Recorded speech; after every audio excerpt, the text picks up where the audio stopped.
Alright, so this is a continuation of my preparation for the preview exam via the AAMC.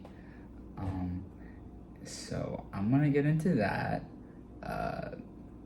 Previously, I kind of got a feel for the format, what to expect in terms of scenarios, and as well as the core competencies you need to be keeping in mind while you're taking it. But yeah, so it's going to be 30 scenarios. This is the AAMC preview practice exam.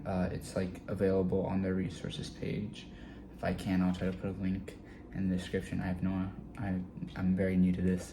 But yeah, so 30 scenarios, scale from very ineffective to very effective, 75 minutes. And for now, I'm just going to go through right now and discuss each scenario. I don't know if I'll be able to do all 30 scenarios in one video and be able to give them each the attention they kind of need, but yeah, we'll see how far I can go, and then I can always make more videos for myself or whoever stumbles upon these. So Scenario 1, you are pursuing a 2-week volunteer opportunity at a well-regarded local clinic. When you receive your course schedule, you realize the volunteer opportunity would conflict with your weekly required lab. This is the only time that the lab is offered this semester, so you are not allowed to make the lab. Participation in this lab will count towards your grade. So that is the first scenario. The first step, it's saying you should skip your lab for 2 weeks to attend the volunteer opportunity. I'm going to go ahead and say this is very ineffective. I will go ahead and check the answer. It is indeed very ineffective. And well, first and foremost, what stood out to me was this is from the perspective of you as a medical student. If you're skipping your lab, you're not telling anyone anything, you're just acting very independently, and you're not really taking responsibility for your coursework, and you're not, yes, you're doing the volunteering, but you need to be able to take responsibility for your priority as a medical student. So yeah, it's saying here on the rationale is you are not fulfilling your obligation as a medical student, and this would jeopardize your performance in the lab, and it could impact your understanding of the course material, understandably, and maybe more solutions need to be explored. So the second one is you ask your lab instructor to find a solution that will allow you to attend both. This one for me, I'm going to say is ineffective. I'll go ahead and check. Okay, so that is indeed ineffective. Kind of like the formatting for this. I'm going to try to explain it to help myself with the rationale, and then I'm going to look at the formal one. But for me, ineffective came to mind because you're not taking responsibility. You're kind of deferring it on to your instructor. So yes, you're identifying that some effort needs to be made to figure out the dilemma, but you're not taking initiative. You're not seeking your own resolution or being proactive in what you do. You're very much just kind of putting more burden on the instructor, whose job ultimately is to not help you with volunteering opportunities. It's to conduct the lab accordingly.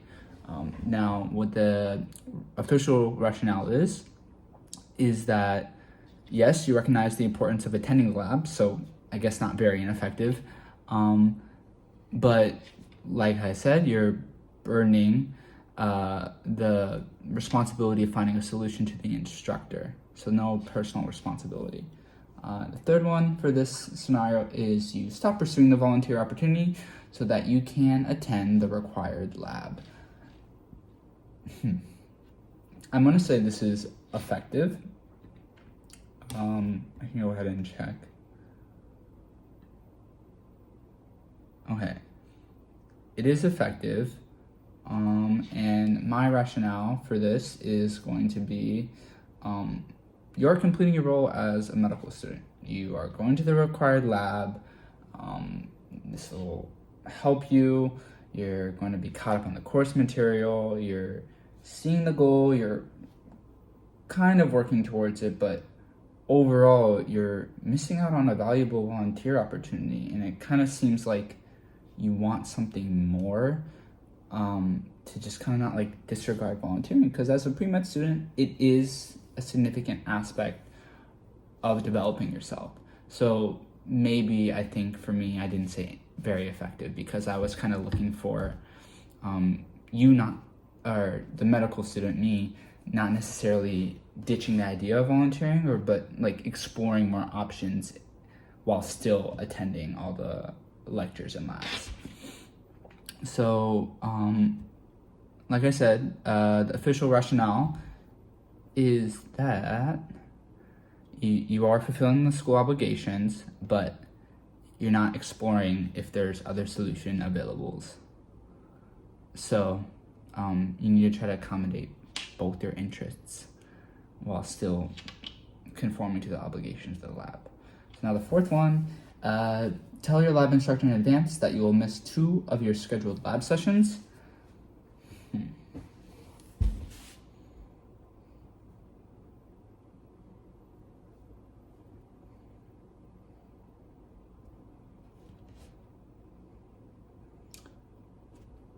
I'm going to tentatively say that is very ineffective because you're kind of neglecting your responsibilities. Oh, let me double check before I explain myself. It was very ineffective. I was kind of considering ineffective, but for me, the reason why I said very ineffective was first of all, you're just not addressing the root of the issue. You're just kind of putting your lab instructor in an awkward position where you're like, I want to be gone, the end. Like, there's not a lot of room to explore different solutions. And again, just going back to like, you're not taking responsibility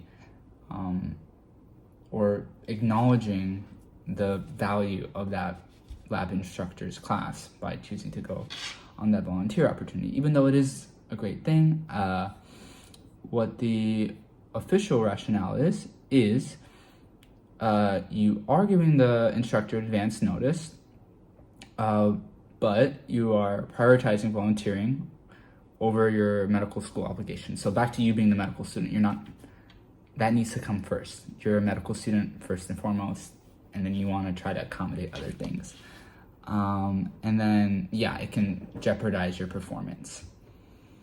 Okay, so now the fifth and final part for the scenario is you attend the lab and investigate if similar volunteer opportunities are available at another time. So this for me is like kind of nice because this is what I was thinking I would do. So I would say very effective. Let me check so I don't embarrass myself and end up not being. Okay, so it is very effective because this is my rationale. You are fulfilling your role as a medical student, you're taking responsibility, you're going to the lab, but you're not necessarily giving up on volunteering and the service aspect of like the competencies. Like, you're still trying to put yourself out there and exploring if solutions are possible. And then the rationale officially is you are fulfilling your responsibilities and you're taking initiative to find other opportunities for developing yourself in the future. So that's the first scenario. That's 1 of 30. Go ahead and go to the second scenario.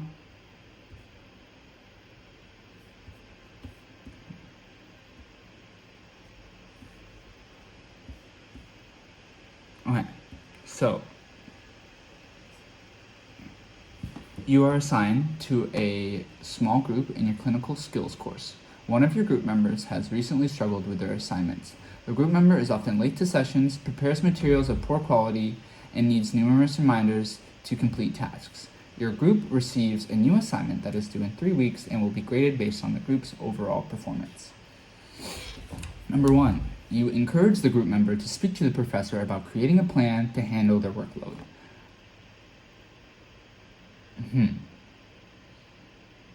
I'm going to say that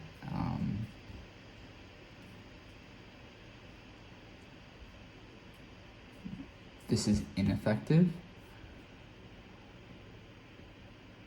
Okay, this is actually effective. Let's see. Reasons I can think it's being effective is because you're still addressing the goal, which is to, you're seeing that a group member is struggling, you're recognizing that, and you're being responsible by being able to encourage them to speak to a professor, not necessarily assuming the worst of the member. And it's just not very effective because you're putting a little bit of the responsibility on the professor, which has their own kind of things they need to be doing. So it is effective. I overcompensated for deferring responsibility to the professor, and I did ineffective, which is incorrect. So the official rationale for that is you're recognizing the group member struggling, and you're helping them identify potential solutions, but you're not working collaboratively with the group member or the group as a whole. So in that teamwork aspect of competencies, there's a little bit left to be desired. Okay, number 2, you meet with the group member one-on-one and ask how you can help them contribute more effectively to the assignment. I will say that is very effective. Let's look at the answer. It is very effective. My rationale is you're showing that you can work within a team, you're identifying the problem, and you're not belittling or assuming the worst of the teammate, but you're trying to be dependable, ask them the situation, and from that point, I think that's a very effective step in addressing the solution and working towards a mutually beneficial goal for the team as a whole. The rationale for that is you are showing that you understand that there's a struggle. You want to help not only the group member, you want to help the larger group, and you're proactively making an effort to address challenges. And it's not necessarily like you're just helping out. It's very good. So number 3, meet with your group and evenly divide tasks across all members, making sure expectations are clear. I will say this is effective. Let me check. Okay, so this is effective. For my rationale, that is going to be because you are being good within the scope of the team. You're addressing everyone as a whole. I'm not saying very effective because it's not necessarily tailored towards the specific member that is experiencing difficulty, so there's a chance it's not going to address the root cause, but it could definitely aid by making sure everyone on the team is on the same page. So that was my rationale. The official one is you always want to set goals and expectations. And if you're just setting expectations, it may not be proactive enough or sufficient to help the specific group member struggling completely. Now, next one for 4 is you ask the professor to assign the group member to a different group. I'm going to say very ineffective. Okay, it is very ineffective. For that, you're not being a team player. You're not taking responsibility for the team. You're adding more responsibility to the professor.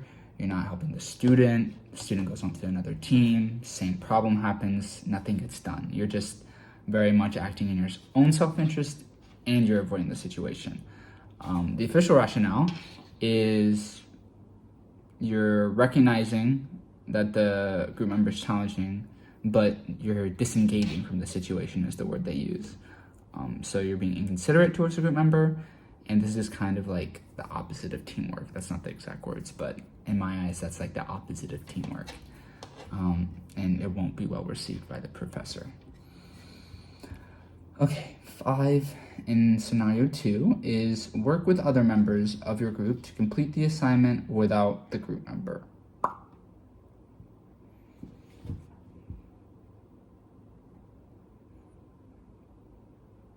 I think 5 is also very ineffective.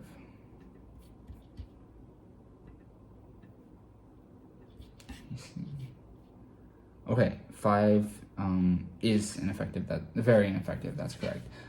So for me, if you're putting yourself in this position, which you have to, and then you're thinking you're in a group, it's a lot of added pressure, and it's not really helping the root issue. You want the group members to all feel like they're contributing, they're all working towards goals, and there's no disproportional responsibility. So you're still kind of avoiding what needs to be done and instead putting more pressure on other group mates. And they're saying the official rationale is that you're dismissing the struggling team member and you're not exploring solutions and poor teamwork and no compassion towards other group members that are having to pick up the slack. Okay, next. You request that the professor grade each member independently. I'm gonna say very ineffective again. It is indeed very ineffective again. So this is like, it's very easy to wanna just say ineffective or another answer because you've used it, but for 6, I said very ineffective because by asking the professor to grade each group member independently, you're still not addressing the root problem. You're still avoiding the situation. You're not acknowledging that group member. You're not considering circumstances. You're not exploring solutions like a lot of the rationales are saying. You're acting very much in individualistic efforts and like preservation of your own grade. But as a medical student and future physician, you want to be able to work in the interests of others as well so that everyone can succeed.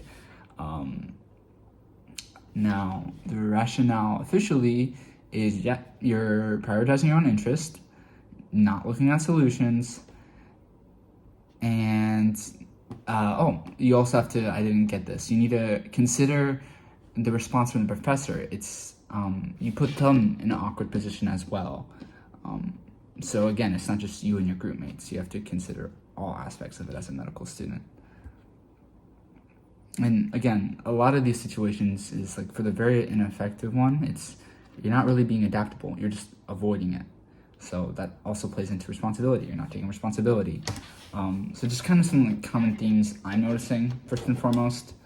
And then 7, you can schedule recurring group meetings to review the work completed by each group member. I'm gonna say very effective. Okay, it is very effective. So this is proactive in the sense that it's reoccurring meetings with group members, and you're taking the time to be a good teammate, you're checking each other's work, and I like the aspect where it says you're looking at the work of each group member. It's not just everyone's like looking at it collectively. You're kind of being able to specify and explore solutions for each group member. Because, in this scenario, one group member may not be up to par by our own standards, but by having the ability to regularly check up, I feel like solutions could be addressed. And the rationale here, and the official one, is it's a proactive solution. you're demonstrating responsibility, and you're working to help the overall team function. So that's the overarching goal of you as the medical student. You want the whole team to succeed. Number 8, and the last for scenario 2, is you tell the group members their lack of accountability places you tell the group member their lack of accountability places the entire group's performance and grade at risk. I wouldn't say ineffective.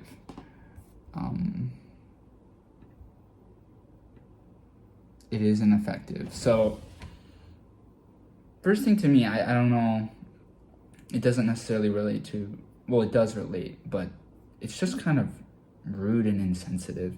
You're not acknowledging the fact that maybe your groupmate has a reason for their actions. You're not really trying to proactively help them find a resolution. You're not really being someone they can rely on. You're instead kind of saying, hey, here's a problem, and you're leaving at that. So like, it's not very ineffective because you're realizing there's something there, but you kind of just stop there. And so the lack of solutions is really just made me feel like it was ineffective. And then the official rationale is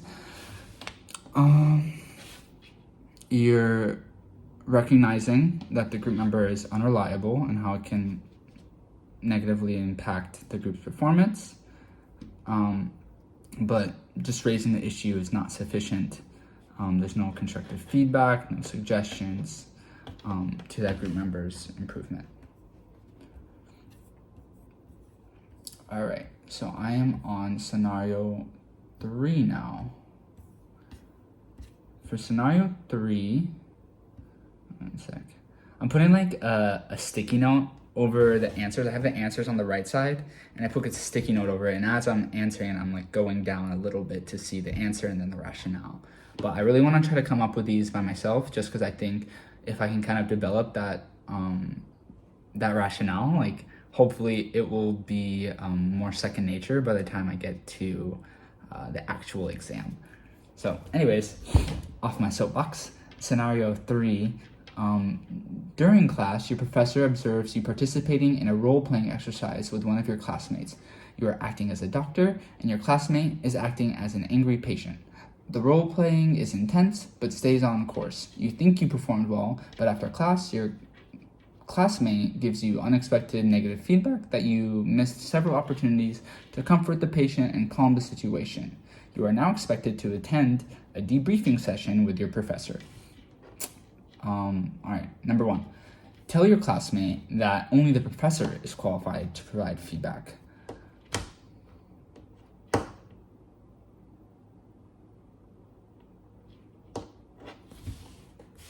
I will say very ineffective. Okay, that was incorrect. The answer is ineffective. Okay. So I will try to now rationale why I think it's just ineffective. You tell the classmate that only the professor is qualified to provide feedback. So I guess you're not necessarily saying you don't have any capacity for feedback or any capacity for growth. Just you're not open to feedback of your specific classmate. I think it is a little rude. It's not very open. You're not really working effectively or acknowledging why your classmate may have that concern. So I definitely see it as being on the ineffective side of the spectrum, but I guess it's not very ineffective because there isn't you're not completely closed off to feedback. It's just from that student in particular. So now the official rationale is you're recognizing the professor's feedback is important. So I think that's what moves it up to ineffective. But you should still, at the same time, take consideration of your classmates' feedback, and there's like a learning opportunity that could be explored there that you're kind of closing off. Your behavior. yeah, the behavior communicates that the classmates' feedback is not important. Basically, just saying they're being rude or you're being rude, and then that can cause challenges in the future. Oh man. Okay. Number 2.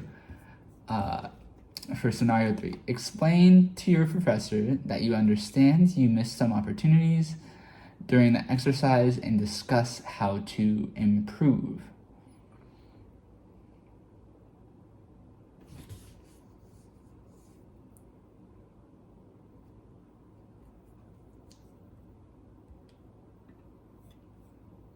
I would say very effective. Yeah. Okay, so it is very effective. I got caught up because it didn't address anything about the classmate giving you feedback, but if I'm just looking at it as a step process and you're acknowledging, you're kind of acknowledging your classmates' comments by telling the professor that you missed some opportunities. So you are showing a capacity for growth.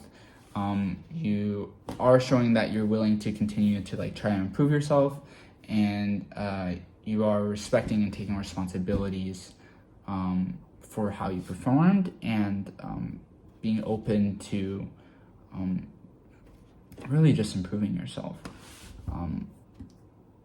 The official rationale is you're acknowledging the classmates' feedback, and you're using it to start a conversation to explore areas in which you can grow. All right, number 3, you skip the debriefing session because you have already received feedback. I'm gonna say very ineffective.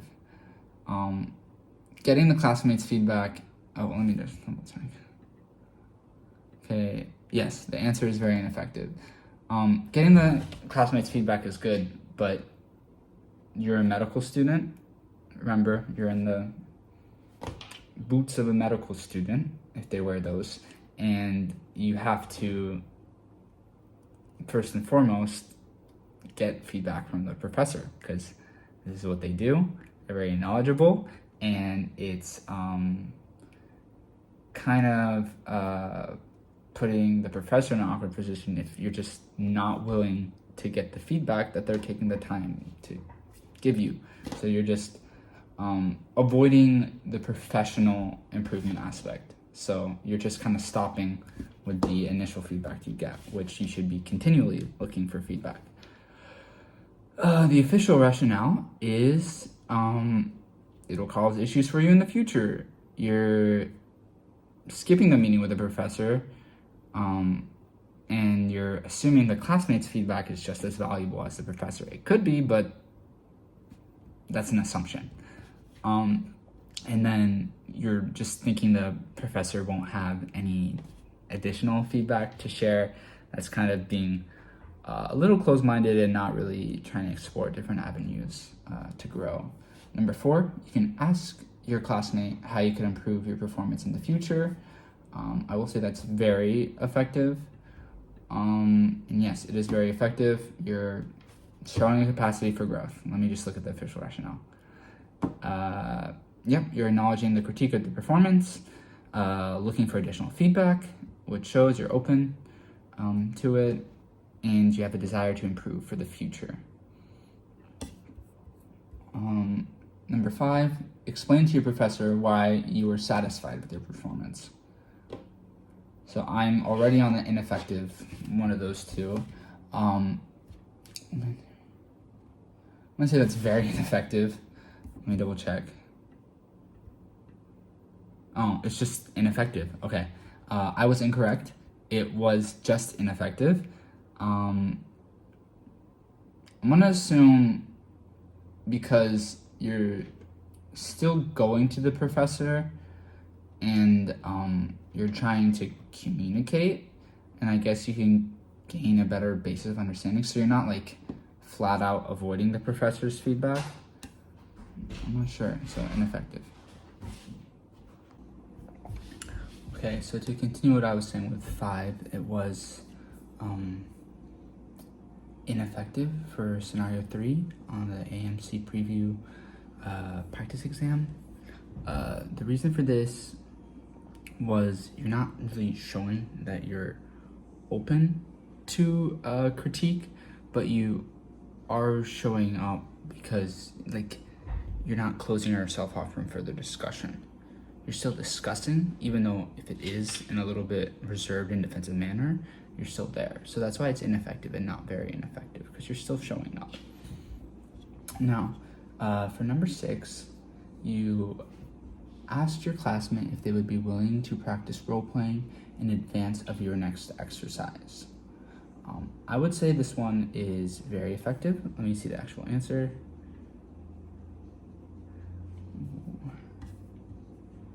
It was, the answer is in fact very effective. I like this one. I think it's a good method to show capacity for growth. You're taking the feedback and you're proactively working towards addressing concerns by practicing. So next step after you internalize the feedback from your classmate, go to your professor's meeting, it makes sense that you would wanna, the next step as a medical student would be to practice these skills. So the AAMC's rationale is you're acknowledging the feedback and you have a desire to perform, to improve your performance by continually practicing. Now, number 7 in scenario 3, you ask your classmate not to bring up negative feedback during your debriefing session.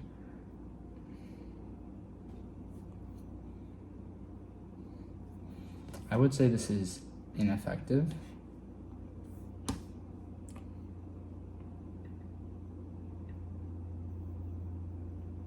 Okay, it is, I was incorrect. Number 7 is very ineffective. I'm gonna say it's because it's like a conscious effort to like not address and avoid the possibility for growth in an effort to like save face. Yeah, so I think it's the opposite of being open. It's like you're almost trying to like hope that the professor misses it than actually address the issue. So it is very ineffective. Yeah, I was thinking ineffective because you're still going, but you're consciously working against like the professor being aware of feedback. So you're also, so the official rationale is you're not recognizing classmates' feedback, and you're not even getting the chance to improve upon it because you're consciously closing out an avenue for growth, and you're not receptive to criticism, so no capacity for growth, and it's dishonest and unhelpful, which is the opposite of the traits you want for a physician. So moving on to 8, you want to, let me just note that I got that wrong for my own personal record. 8, you confirm your classmates' feedback with your professor. I think that's very effective. I think, well, let me see if it's right. I always want to explain it before I actually determine if it's right or wrong. Okay, it's just effective, so it's not very effective. I was wrong. I'm glad I didn't explain it. It is just effective, not very effective. The reasoning for that being, I guess in terms of a medical student, what you're going to prioritize in terms of feedback will likely be the feedback of the professor. So you can bring up your classmates' feedback, but that's not going to substantially address your part in the role-playing activity.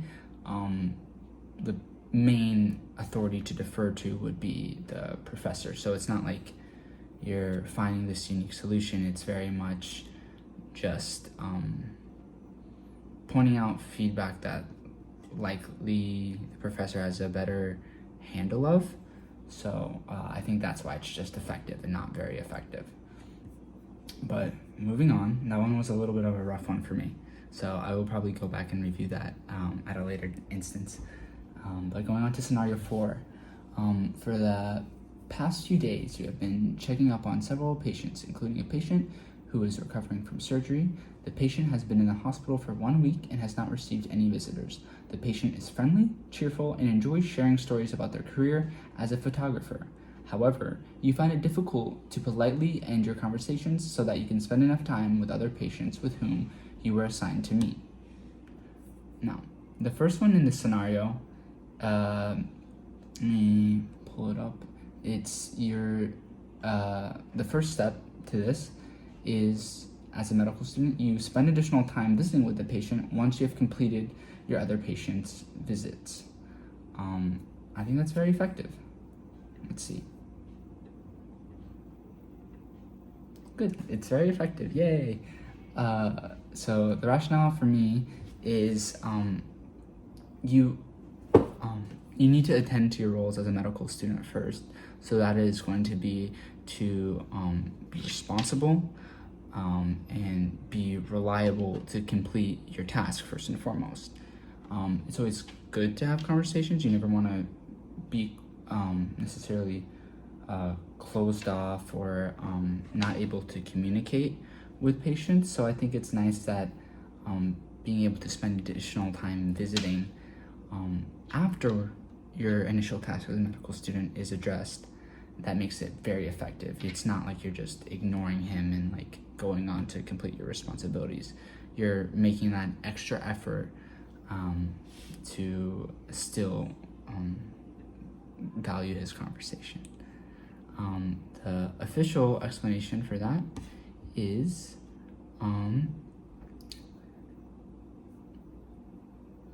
sorry, let me orient. So you're demonstrating empathy and compassion towards the patient by still going to them afterwards once you finish your task.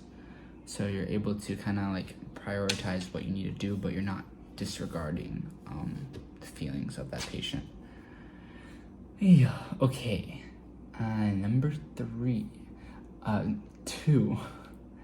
Tell the patient that you do not enjoy photography so you can shorten your interactions with them. I want to say that's pretty ineffective. You're still working towards that goal, I guess, of, let me check my answer before I explain. It's very ineffective. I was wrong. I said ineffective. It's very ineffective. So you're being pretty rude, first and foremost. You're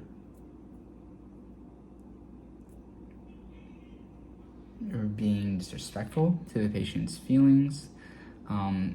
You're not showing emotional intelligence, and you want to be a little bit more respectful, especially if this is your patient.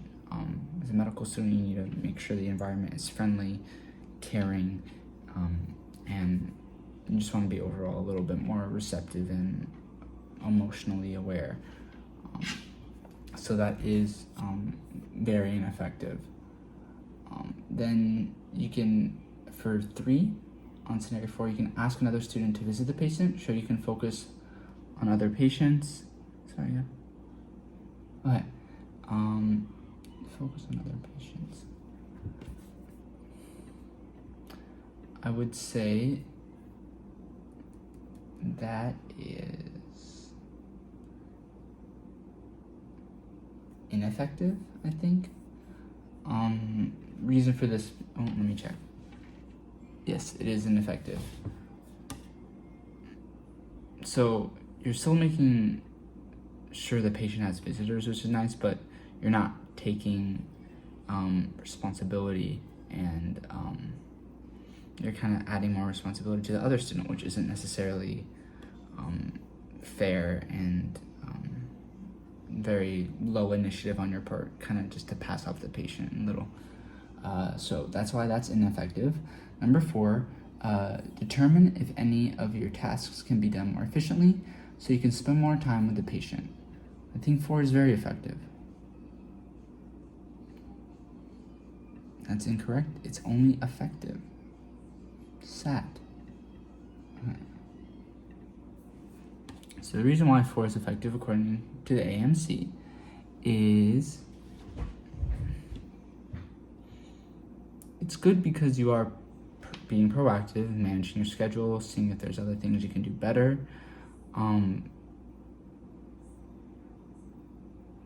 But it's dependent on whether it fits within their schedule.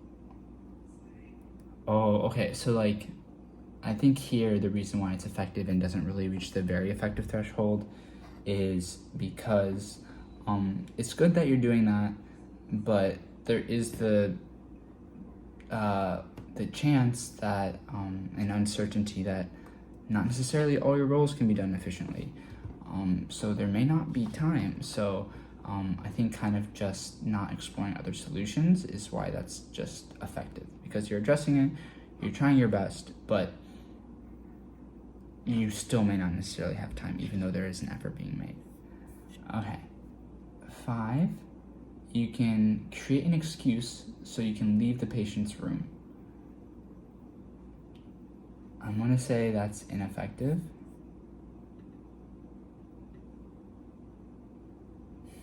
It is very ineffective. I'm having a rough one with this scenario.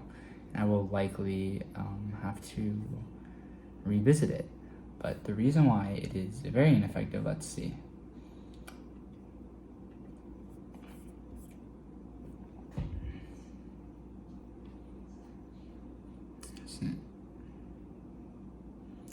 So you're not really handling the problem as a whole, if you choose to see it as a problem. I guess a challenge. And you're basically just lying and like putting the patient off.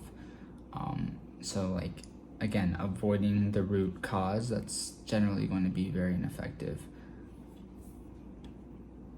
6, you tell the patient you have other patients to visit, but you will try and stop by later if you have time. I think 6.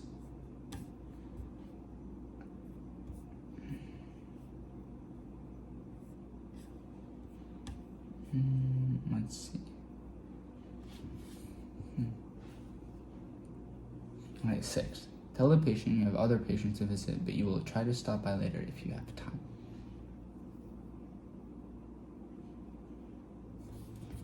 I think that's effective. Let me go ahead and double check.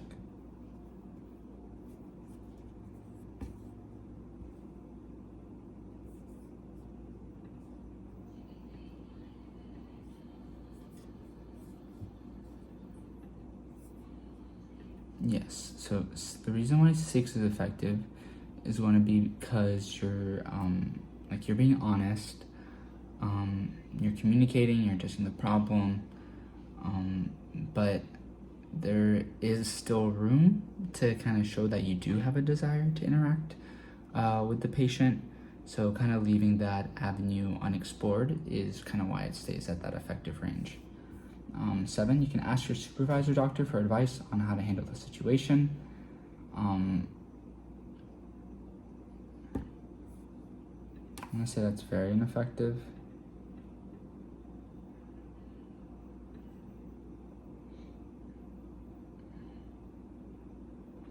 Wow, okay, that's very effective. So I was just so off the board there. So I'm gonna go ahead and read through the rationale in its entirety, just because I feel like this is a major point of disconnect that I want to be able to address. So for 7, asking your supervising doctor for advice on how to handle the situation is considered very effective. So the rationale is medical students are in the process of learning how to interact with and manage patients. Thus, it is reasonable for the student to request advice from a supervising physician who likely has significant patient management experience. This also shows an interest in learning how to care for patients under time constraints. Okay, so I think for this one, it's going back to the aspect that you are still a student and you're not required to know everything right away. So in difficult scenarios where you want to make an effort, it's okay in that instance to ask another with more experience. It's you're getting on their wisdom, and then you're still being able to take initiative on how to handle that situation best. Okay. So you can seek guidance as long as you're still taking responsibility, I believe.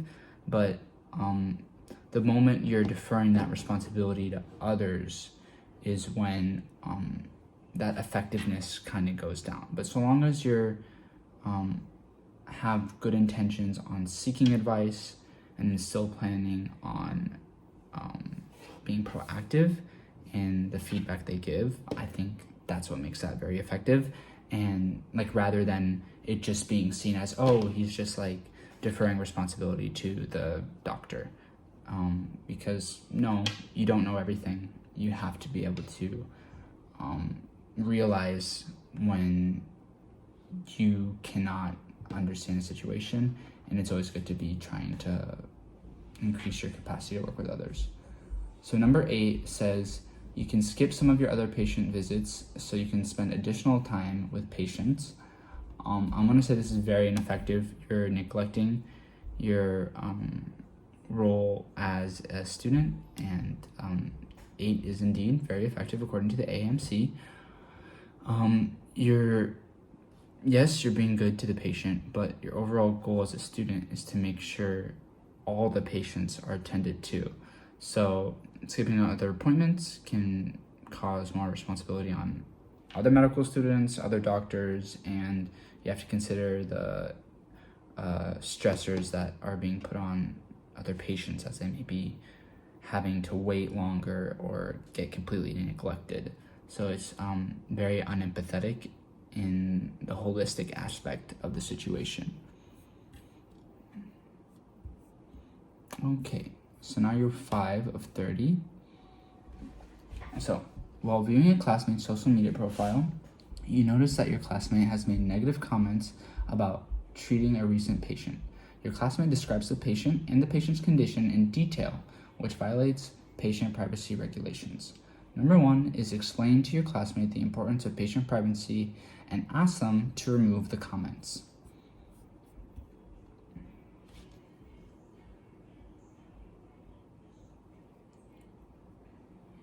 I would say that is very effective.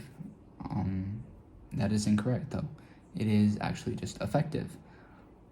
So you're demonstrating ethical responsibility by helping educate your peer, and you're communicating in an effective manner. But it's not very effective because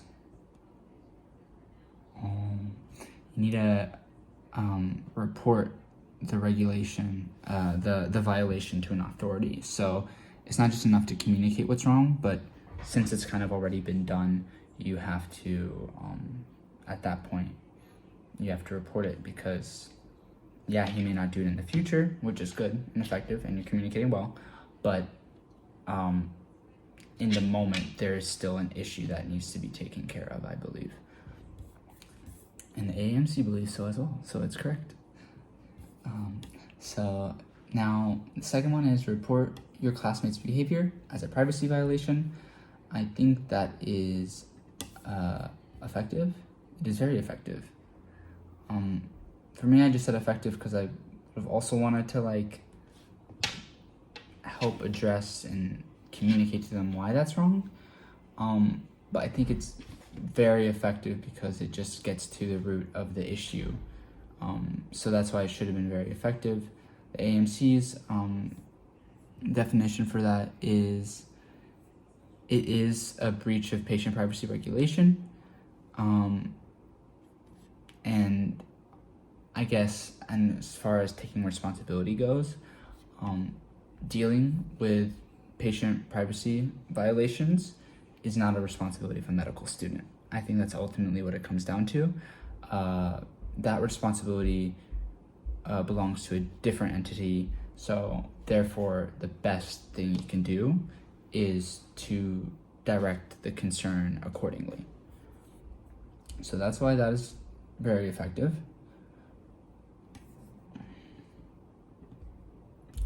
Now, 3, read through your classmates' previous comments to see how they comment about patients. I think that is very ineffective, and it is just ineffective. So as an immediate next step, this is the AAMC's reasoning for just being ineffective. You're not addressing the patient privacy violation. And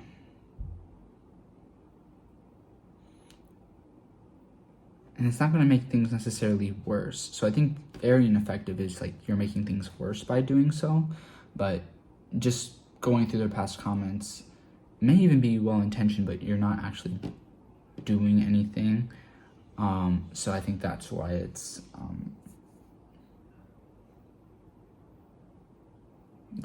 just ineffective. Okay, so 4. Let other students know your classmate should not be trusted with private information. I'm going to say that is very ineffective.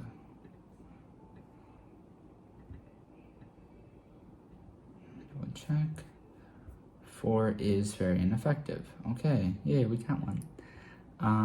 The rationale for this being, okay, let me first try to reach the rationale myself. I think you're not addressing the legality of the situation. You report that. You're not talking to the student, so you're avoiding the student. You're avoiding the ability to hold them accountable, and instead you're passing it along to other students. Not even specifically what was wrong about it, but just that they shouldn't be trusted. So I just think overall it's very ineffective, and in the AAMC's explanation, it is poor ethical judgment that the classmate made, but they may not realize how bad it is. So instead of kind of like trying to correct them and report them to the proper entity, you're just trying to, basically you're alienating the classmate, which you wouldn't want to do because that solves nothing. Now, number 5, suggest your classmate remove the comments as soon as possible.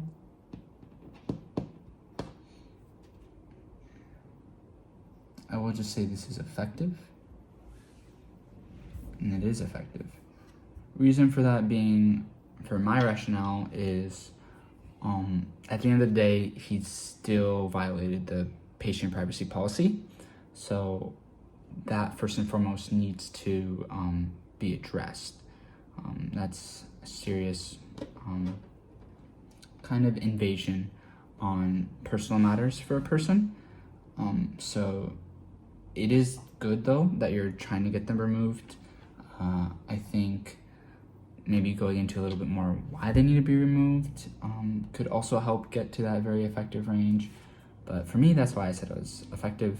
The rationale is you are showing that you're aware of the violation, you're taking a step towards addressing it, but it's not definitive because it's only a suggestion,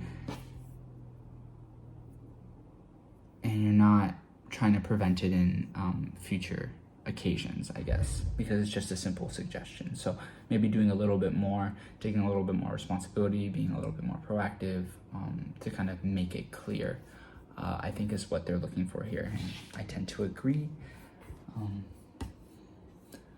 Okay, scenario 6. Your professor assigned you to a weekly study group with several classmates.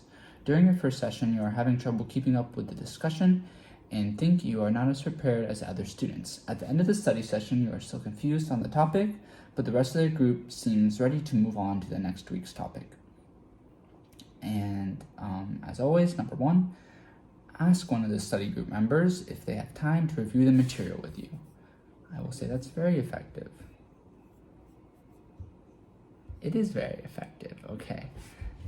So let me try the rationale now. I would say it's very effective because you understand there's a gap in your knowledge, and you're deferring to someone that may have better experience, better methodology, but you're open to growth, and you're trying to improve yourself while also like working collaboratively. You're not shutting yourself off to feedback. You're not getting angry at the group. You're working towards bettering yourself. So number 2, tell the study group to slow down to accommodate all learning paces in the group.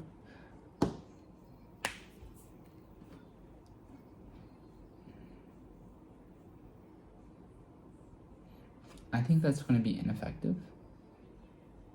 Very ineffective is the actual answer. So I was incorrect.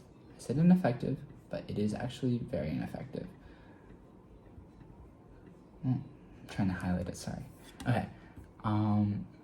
Rationale for this being, instead of kind of like working to help the team move forward, you're kind of shifting a burden to the rest of the group. They want to move forward, but you're kind of trying to hold back and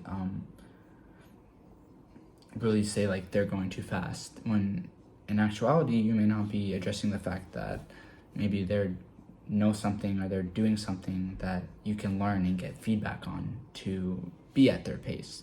So I think kind of just you're not being as open to grow, and just ascribing it to like they're not accommodating you is kind of shutting yourself off to that potential.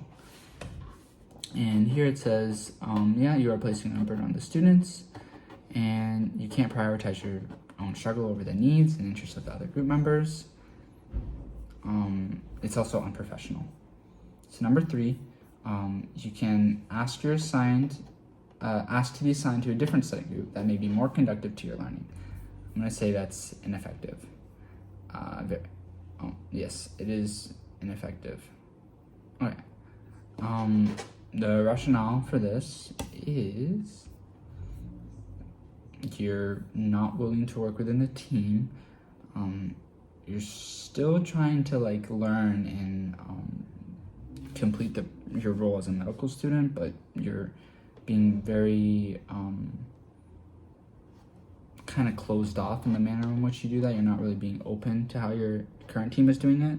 You're kind of saying you just want to like go to another team and try something like that, and that may not necessarily address the issue. It may, but there's also a chance that they're equally as fast-paced and you're not addressing the root cause. So the student should demonstrate greater resilience as a next step rather than immediately searching for a new study group. Okay.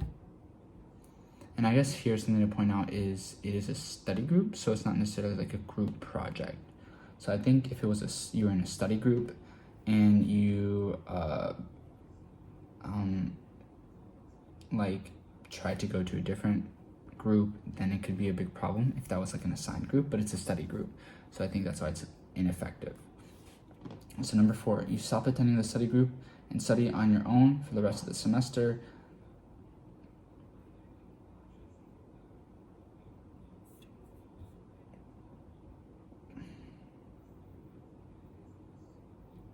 I think that's very ineffective. You're closing yourself off. You're not showing teamwork. You're not showing a willingness to communicate. And you're not really showing any cultural competency because you don't want to work with the different people that may compromise your group. You're very isolated in kind of what you're doing.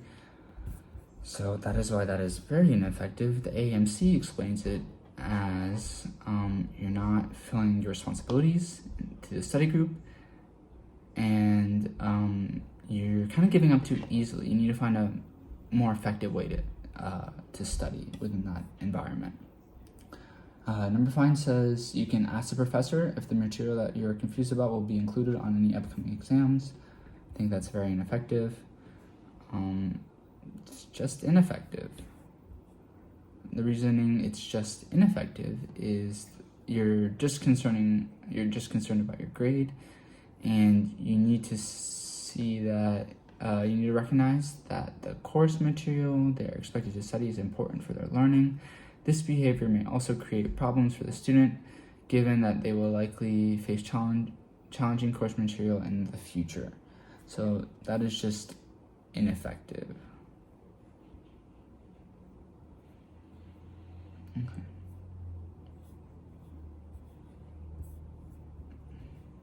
think I will also go ahead and highlight this scenario just because I feel like I would really appreciate some extra review in this area. Same with scenario 5.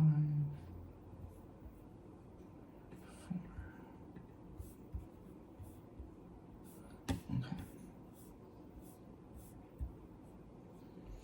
Now, in scenario 6, number 6, you can ask your study group if any group member would share their notes on the topics you are struggling with so you can review them on your own.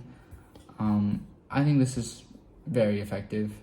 I can go ahead and check why that is.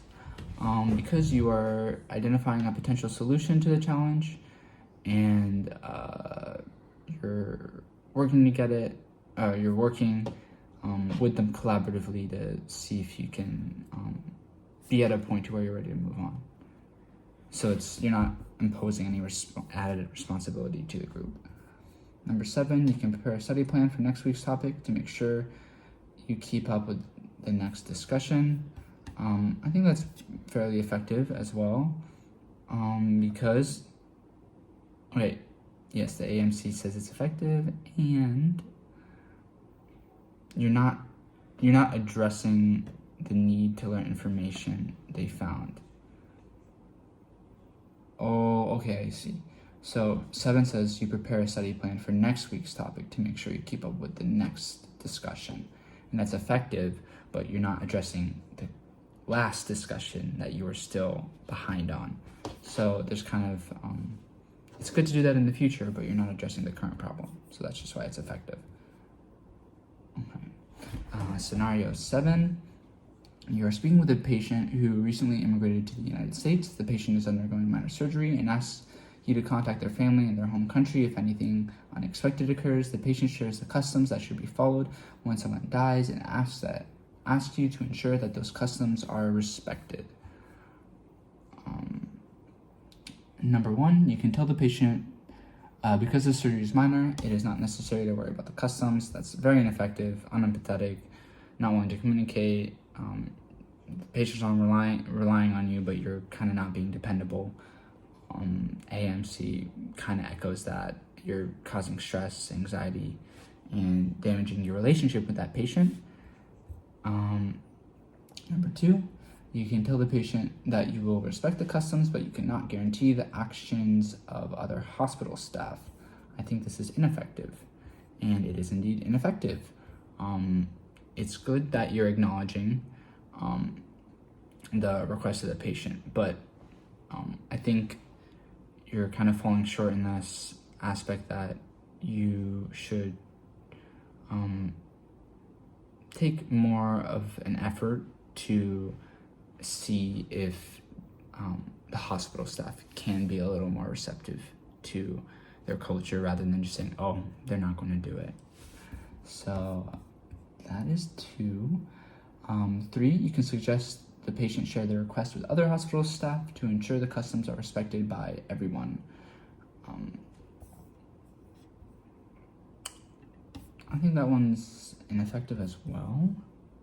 Let me see. That is effective. So I was incorrect on 3. 3 is effective. Reason for that being, you're still placing, it's not very effective because you're placing a burden on the patient, but you are still recognizing the importance of sharing the customs and respecting them, which is good. Just a little bit more initiative on your part is, I think, what's desired in this. And I tend to agree now that I've read the official rationale. So 4, you can tell the patient that you will ask whether the hospital will be able to honor the patient's request.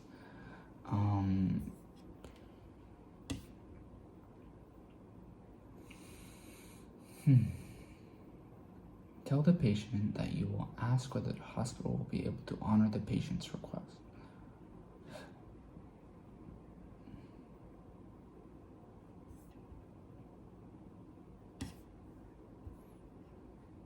It's effective. Oh, it's very effective. Okay, so I was wrong. It's very effective. But I'm still getting partial credit because I think the goal is to be You get full credit if you get the exact one, but if you're like one away, you get partial credit. Obviously, the goal is not to just get partial credit. I want to get full credit. So let's look at the rationale for 4.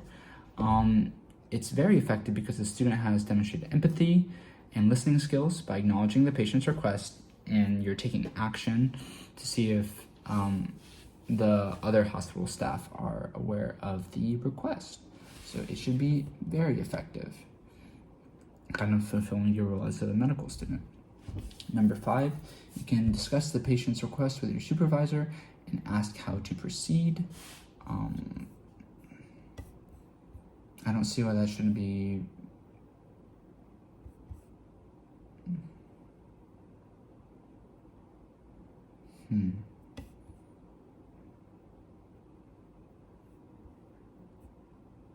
I think that's very effective.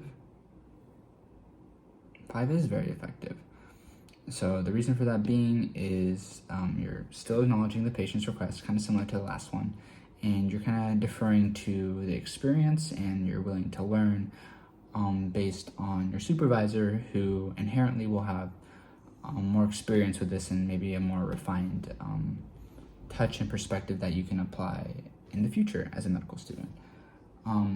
Number 6, you can tell the patient you will try to find a different student who is more familiar with their culture. I think that is very ineffective. You're putting, let me double check. It's just ineffective. Okay, well then I will employ more listening skills and see why.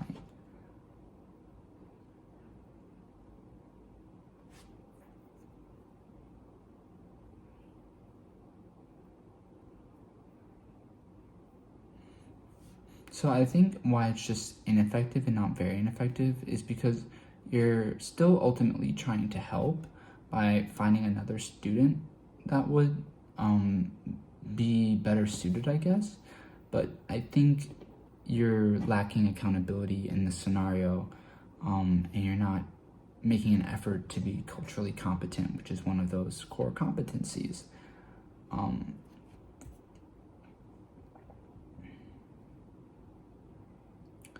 And you don't know if that other student that you defer them to will be any better at the task. So there's still a chance like nothing gets resolved. So it's just ineffective. Scenario 8. You just received a lower course grade than you expected. You worked extremely hard and don't believe your course grade accurately reflects your performance in the course. You are also worried this grade will reflect poorly on you when you apply to residency, so you are meeting with your professor to discuss your grade. Number 1, ask the professor for feedback on why you earned a lower grade. I think that's effective. I mean, very effective. Very effective. Let me double check. It is very effective. Reason for that is you're open to feedback. You're not like drawing a line in the sand and saying, I'm right, why did you give me a lower grade? You're trying to get the professor's perspective, and you're respecting their knowledge and their class with your approach. So you're demonstrating a desire to learn, to improve in the future. Number 2, you can tell the professor that you deserve a better grade for the course. I think 2 is very ineffective.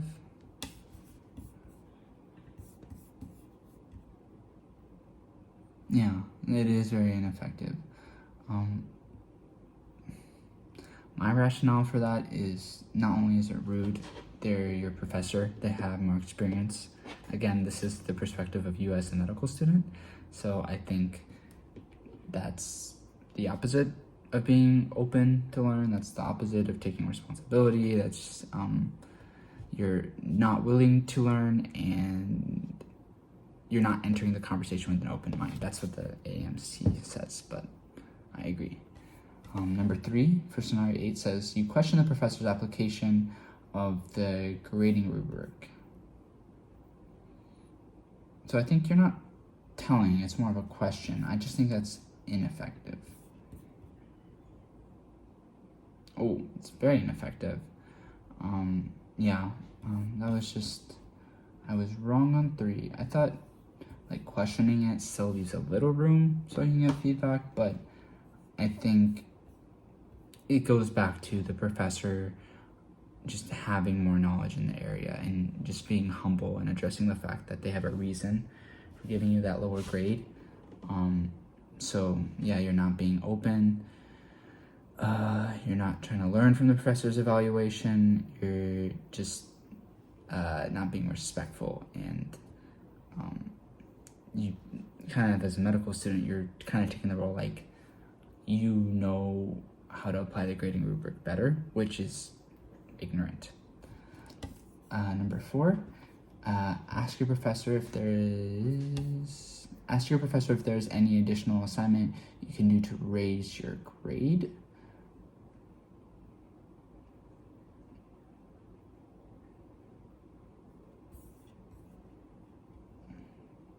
I will say that's effective. It's ineffective. Okay, I was wrong.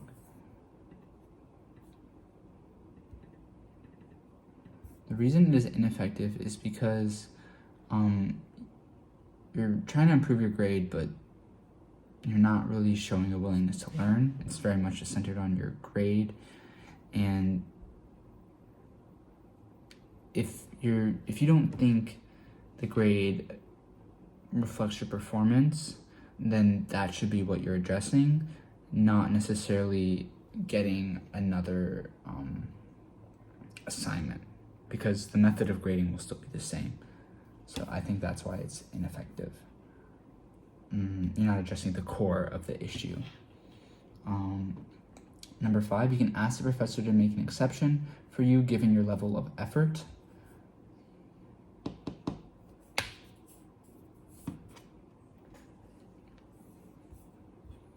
I think that's again, I'm between very ineffective and ineffective. I think that's very ineffective. Just kind of from the previous ones that were kind of similar. Okay, it is very ineffective. So asking the professor to make an exception for you given your level of effort is ineffective because you're not taking responsibility for the grade and you're not having interest in the additional feedback. So I think the feedback is the core of this. It's, what are you open to feedback? Are you asking for feedback? Or are you addressing a different area that's not the core of the issue? So you need to be open to listening to the professor and why. You have to understand that they had a reason for giving you that grade and try to get to the bottom of that. Number 6, you can ask the professor how you can improve your performance in the future. I think that's very effective. Open to feedback. I'll just go to number 7. Discuss your situation with classmates to determine whether their understanding of the grading rubric matches yours. I think that's ineffective. I think you should be going to the professor. I think students are subjective, but I am wrong. It's effective. I guess I apologize. I should have looked at the rubric before I tried to explain myself.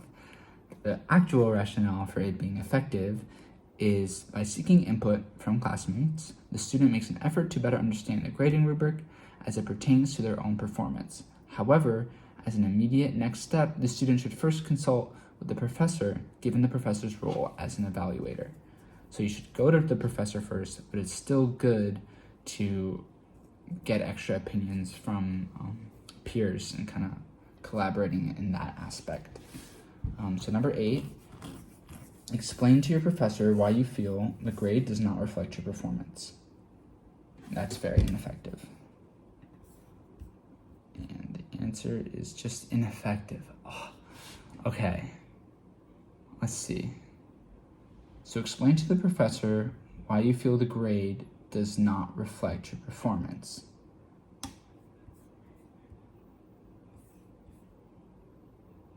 It's just ineffective. Let's see. Because what I was thinking was it's similar to questioning your professor's application of the grading rubric.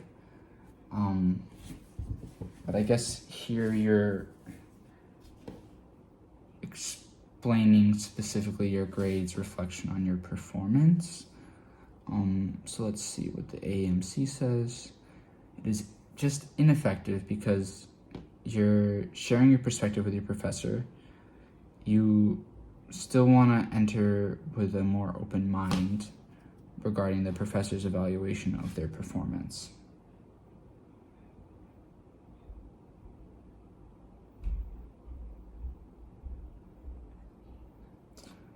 Okay. I guess in the process of explaining to your professor why your grade does not reflect your performance, I think it's the manner in which you do it. It's not as disrespectful. You're still respecting the professor's grade, but maybe you're just giving a little more room so the professor can respond to you, so kind of opening up that dialogue, but it still is kind of closing yourself off to feedback and kind of presuming you know more than the professor, which would put you in the ineffective category. All right, scenario 9. You have been elected president of your student government. Students have expressed ongoing concerns that the school's pass rate on national certificate exams are below average and that the school's curriculum is not preparing students adequately for these exams. Even though faculty are aware of this concern, they have been reluctant to make changes to the curriculum. You and the other students' representatives are meeting with faculty members to discuss the concern. Number 1, present the faculty with a list of expected updates to the curriculum.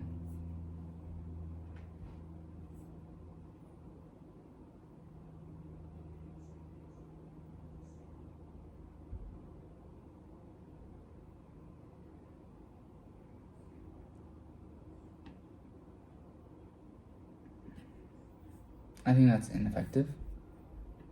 Let me double check. It is ineffective. My rationale was it's good to just give a list of expected updates, but you're not allowing any feedback. There's, this is a meeting. You need to consider all perspectives in the situation. You need to be able to work within a team and find kind of the source of the solution, which isn't really being done, but you are doing something, which I think puts it at effective. The official rationale is expected updates. It's not really open to collaboration, and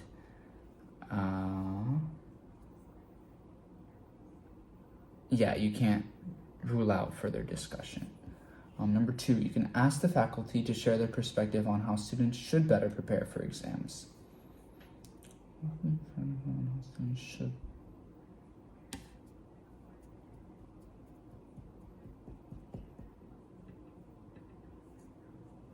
It's effective.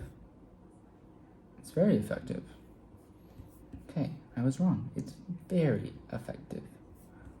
So the reason for that being is you're kind of opening the floor to discussion. You're showing that you're willing to listen, but also kind of gives clarity to the situation as a whole to encourage dialogue that benefits all parties involved ultimately.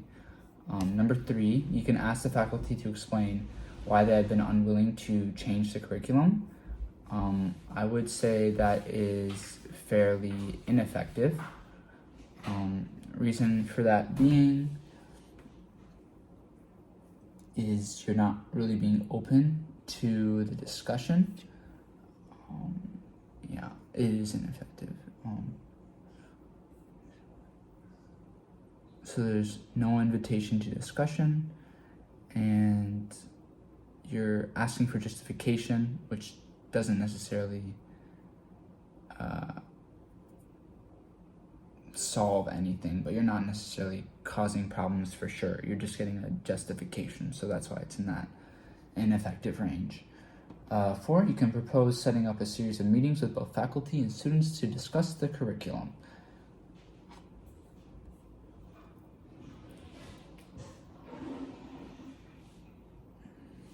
think that's effective. It's very effective. Okay. Let's see why. By meeting to discuss the issue, the student finds a solution that proactively serves the student's ongoing concerns with demonstrating a willingness to listen and to collaborate with faculty members on the issue. Okay, it's very effective. Next. You can tell the faculty that the curriculum must change immediately given the student's concern. I will say that is very ineffective. And it is indeed very ineffective. You're not being open to discussion, you're not providing solutions, you're just saying it needs to be changed.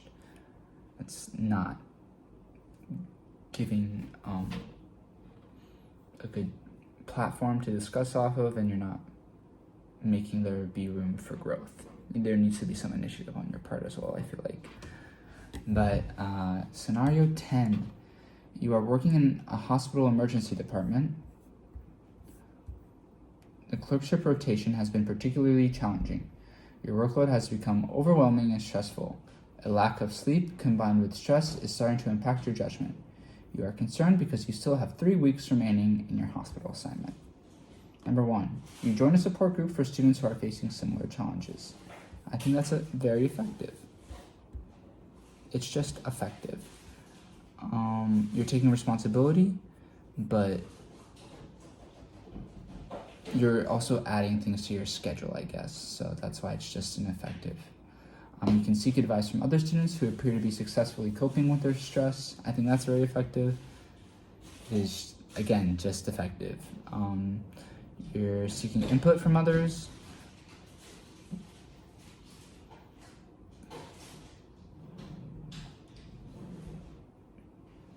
But talking to the other students may not give you effective solutions. Okay. Tell your supervisor you are concerned that your lack of sleep and stress is starting to impact your judgment.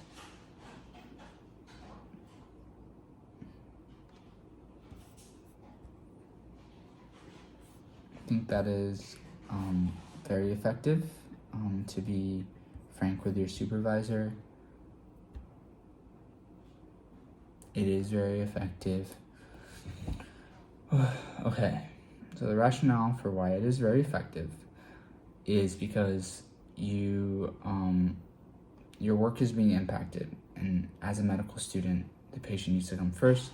You need to address this, make sure you're not just continually doing the same bad thing. Maybe your supervisor can help you, they have more experience, and it'll be for your own betterment perhaps, and also the betterment of the patients that you're serving. Okay, moving on. You can tell your supervisor that you are unable to return to work unless they're willing to reduce your hours. That is very ineffective, which is correct. You're just drawing a line in the sand. You're drawing a line in the sand.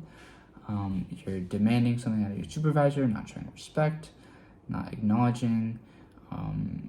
It's very disrespectful to the relationship that you have with your supervisor, and you're not helping solve the issue. You're just avoiding it, and in a way that could hurt patients in the future. 5, you can contact your school's academic support office to seek advice about managing the issue.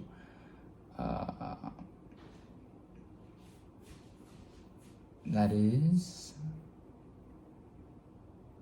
I think, very effective.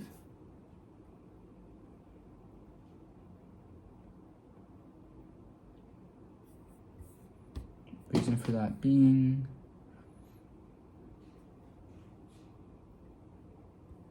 you understand the situation, and the student academic support office, as opposed to going to another student that seems to be successfully coping, is different, because with number 2, if you remember, when seeking advice from students who appear to be successfully coping, that was just effective because they're not an official resource and their way of coping may not be the same as yours. But with contacting the school's academic support office, that is an official means of helping you. So the likelihood of it making a substantial difference is higher, which is why I think it gets pushed to that very effective range, even though they are similar. 6, you can ask your supervisor if it would be possible to have a day off to recuperate. I think that is ineffective. It is, though, effective, actually. Reason for that is you're not addressing the solution, but you're still taking responsibility and you want to be at your best. Number 7, and the last one for scenario 10, is you can contact the academic support office and explain that the hospital's expectations are unreasonable for students. That is very ineffective. It's just ineffective. I'm incorrect again. Okay, the reason why it is ineffective is because